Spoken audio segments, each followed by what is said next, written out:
This video will help you identify documents that are issued in the conjunction with the UN Human Rights Treaty Body review process that may be relevant to your research.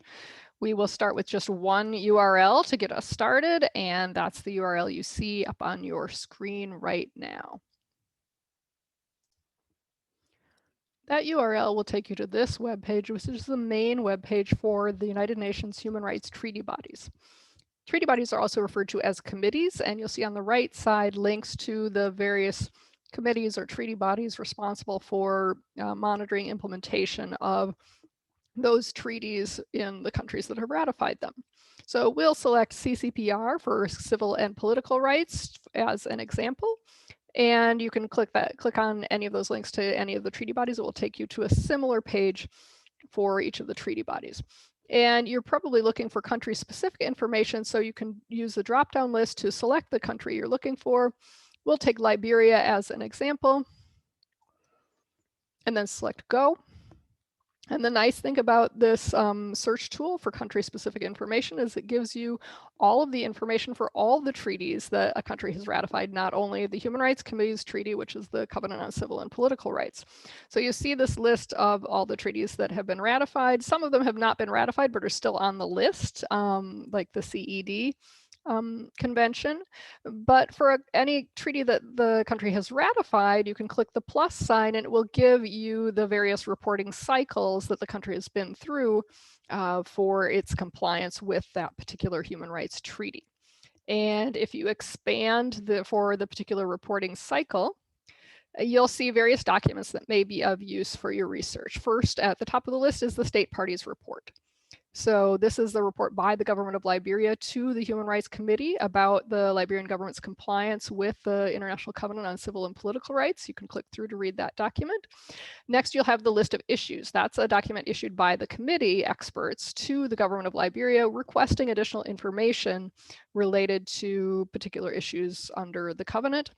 But also relevant will be the reply to the list of issues. This is the government's formal response to the questions the committee posed. So that reply to the list of issues will also be relevant. Information from civil society organizations you can skip for now. We'll have a separate training about tracking down that information. You'll also see a statement by the head of delegation that may provide some useful insights into the government's position on human rights issues that are relevant to the treaty. And then concluding observations. That is a document issued by the treaty body experts expressing satisfaction with particular issues, expressing concern about others, and making recommendations going forward for what the government of Liberia, in this case, should do to better comply with its obligations under the covenant. The summary records are also quite relevant. They usually provide quite detailed summaries of what was said during the constructive dialogue between the committee experts and the representatives of the government who were in Geneva for the review. So those documents can be quite useful. And the similar thing is you can find similar documents for all of the different treaty bodies and for the different reporting cycles. You may find that the most recent reporting cycle doesn't have all the documents. That's because the reporting cycle hasn't yet been concluded. So for example, for the second reporting cycle for Liberia, we're still awaiting the list of issues prior to reporting, or LOIPR. That hasn't happened yet, but there's a placeholder there for it. So you can also click through for the Convention Against Torture, for example. You'll see that, again, it's the first reporting cycle and the state parties report is long overdue. It was due in October 2005. That's not unusual to see reports that are that are very much overdue based on the ratification of the treaty in 2004. Liberia still hasn't submitted its first report. There's another type of document that we don't have here for Liberia, but I'll give you another example to show you what this document is, and that has to do with what's called a follow-up mechanism. And Fiji, I believe, has an example of this in its most recent treaty body reporting. So for Fiji, what we're going to take a look at, just to give you an example of this follow-up mechanism document, is CERD, the International Convention on the Elimination of All Forms of Racial Discrimination. You see Fiji has been through many cycles with that covenant and with the Committee on the Elimination of Racial Discrimination. And you'll see under the 2012 cycle, you have the state party report, information from civil society organizations, list of themes is a list of issues. It's the same thing, just used a little slightly different terminology for this treaty body. And then you have the state party report on follow-up to concluding observations. Many of the treaty bodies in their concluding observations will request a follow-up report about certain recommendations that they believe can be implemented in a relatively short period of time, or recommendations that are have sort of an urgent nature to them. And so they will request that the state party provide a follow-up report within a year, sometimes within 2 years. And again, oftentimes the state party is late in submitting those reports, but this follow-up report also can provide relevant information about the state party's position on human rights issues. So take a look for that state party follow-up report to see if there's any relevant information there as well.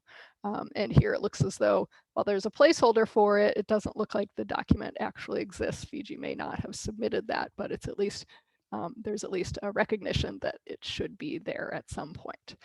So that, I hope, helps you navigate the treaty body documents. As I said, you can go back and start from any treaty body. So you can start with the Committee on Economic, Social, and Cultural Rights if you like. You'll still get the same drop-down list, and you'll still get the same search results. So it really doesn't matter which treaty body you select. You'll still get the list of all the treaties that have been ratified. And you can take a look at whichever treaties you think are relevant to your research. With respect to the death penalty, we pay close attention to the Convention Against Torture and the International Covenant on Civil and Political Rights. Of course, the second optional protocol to the International Covenant on Civil and Political Rights, aiming at the abolition of the death penalty. But also relevant potentially would be the Convention on the Elimination of All Forms of Discrimination Against Women, because there are issues related to gender and women and the death penalty. The Convention on the Elimination of All Forms of Racial Discrimination, because there's often a racial component to the death penalty. The Convention on the Rights of the Child, particularly with respect to execution of people who were juveniles at the time of their offense. And the Convention on the Rights of Persons with Disabilities, because there may be some disability-related issues and issues related to accommodations for persons with disabilities who are involved with the criminal legal systems in their country. So I hope this primer has helped you identify the information that you are looking for from UN treaty bodies. Thanks so much.